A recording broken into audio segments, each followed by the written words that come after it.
Okay, it's Ken, and I'm taking a walk down this tree-lined street, and because the trees are not a continuous canopy, you can see there are going to be bright spots. So I don't know how it's going to look on the video. I think it's going to require that the camera make some quick adjustments, and we'll see.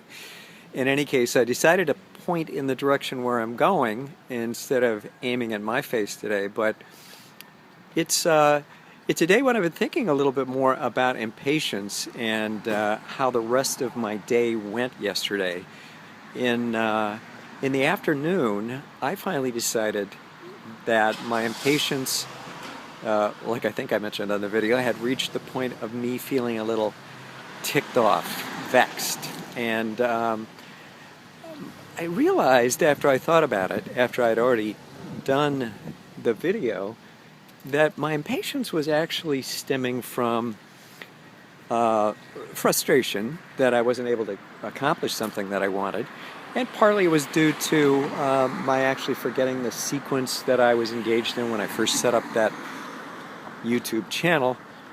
But most simply, it was an absence of really clear, lucid instructions, and I realized how much I enjoy working online when things are done exceedingly clear, where the instructions are really lucid and you're able to follow them without scratching your head and having to read it 3 times or 4.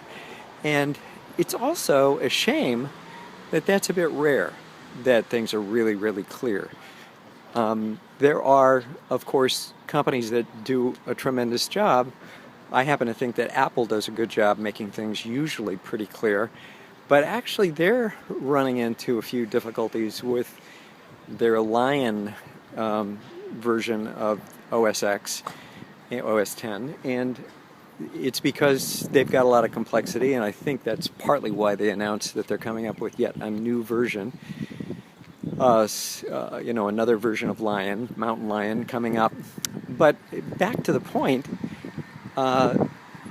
it was confusing to read the Google instructions because Google's hooked up with YouTube, which is hooked up with Google Analytics, which is hooked up with Chrome, and you're supposed to be all logged into all those things at the same time, and then it's just not that clear what you're supposed to do. I mean, what I finally did was I put out an alert to people on one of those kinds of mastermind sites, one of those group Facebook sites, and actually in 5 minutes I had 3 extremely lucid descriptions of what to do.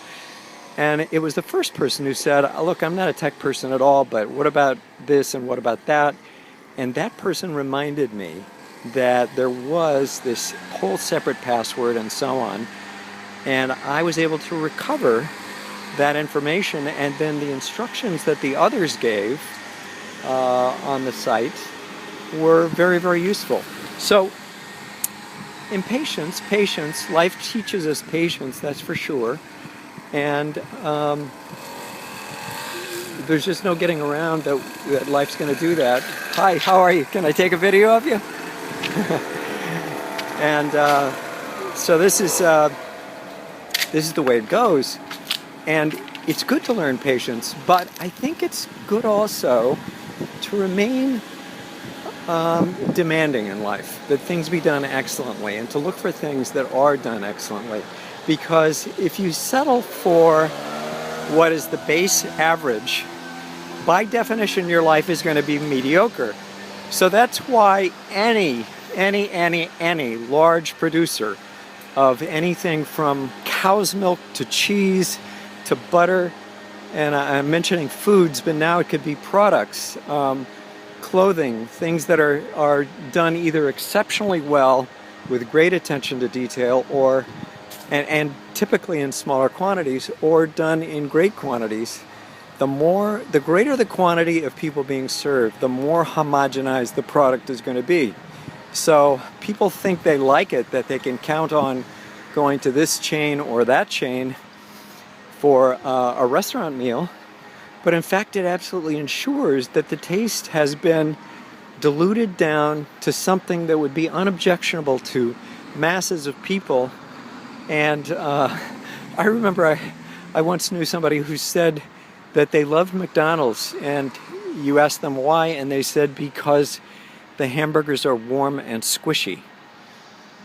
Wow. Warm and squishy won a vote. Well, I think you can ask for more than temperature and a squishy texture in your mouth when you want food. And that's been the last 40 years. There's been a revolution in food, and restaurant food is no longer what it was, and elite dining is no longer what it was, and it's because people started demanding more. And there are pioneers who were among those who began that. What is it that you would like to pioneer in and become more demanding about? It could be your own life. But you may have a cause that you want to pursue, and a certain level of being impatient with things not being done well, or wanting to introduce something that you've learned about on some travel or some elsewhere kind of experiences that you've had. Those can be dynamite.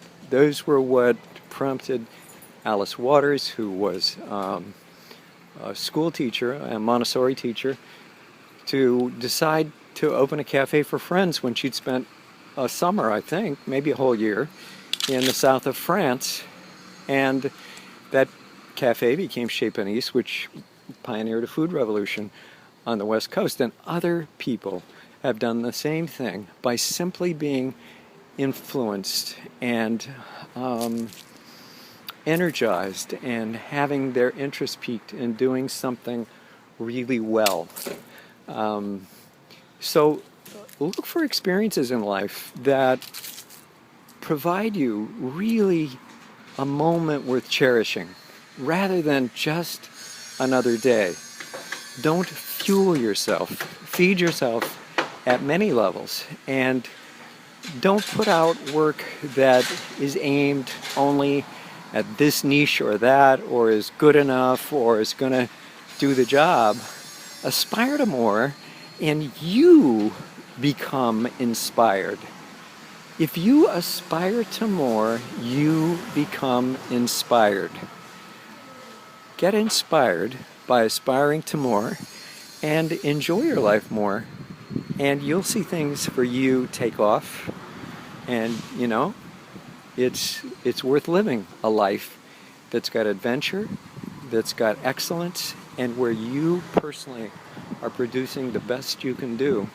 Because then at the close of the day, you can close the book on a day during which you did wonderful things. You did things as well as you could do them, and you have a deep sense of satisfaction for having had that experience. Okay, I look forward to talking to you tomorrow. This was day 38 in my YouTube 90-day challenge, and I'll talk to you soon. Bye-bye.